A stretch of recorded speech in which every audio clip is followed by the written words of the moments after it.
C'est l'événement à la Manufacture. La petite Scope est sélectionnée pour aller faire salon au Palais de l'Élysée à la fin du mois. C'est en fait le salon du savoir-faire français. On était retenu par rapport à notre projet qu'on avait eu de mules pour hôtels réutilisables, donc ce type de produit.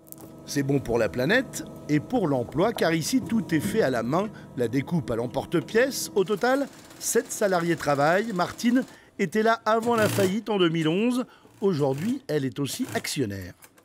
On a notre savoir-faire et on est très fiers de reproduire notre savoir-faire, de le transmettre surtout aussi. Dernière étape de l'assemblage du chausson, la semelle. Jocelyn colle à chaud, 195 degrés, feutre ou feutre caoutchouc.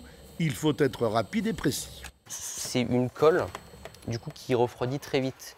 C'est pour ça que j'ai que 6 secondes moi, pour la placer sur la forme et presser. Voilà, et une fois que le chausson est pressé, le chausson est terminé. La pantoufle du Berry fait des émules. Les ventes se multiplient d'année en année, plus de 35 000 l'an dernier. Les basketteurs new-yorkais adorent. Alors là, c'est de la mule en 54-55. Effectivement, c'est la plus grande taille qu'on propose sur de la mule. Le Made in France à l'étranger marche bien. On a pas mal de points de revente du coup, aux États-Unis. On a aussi des points de revente en Allemagne. On a aussi au Royaume-Uni il y a peu longtemps. On a aussi en Belgique. Voilà. Donc ça, c'est pour des points de revente. Mais après, par notre site internet, on en voit vraiment partout dans le monde. Les clients viennent aussi au magasin d'usine. Elisabeth arrive de Lyon pour la 4e fois.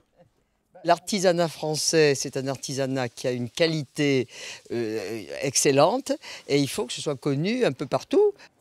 Ce week-end, l'atelier sera exceptionnellement au travail pour les journées portes ouvertes.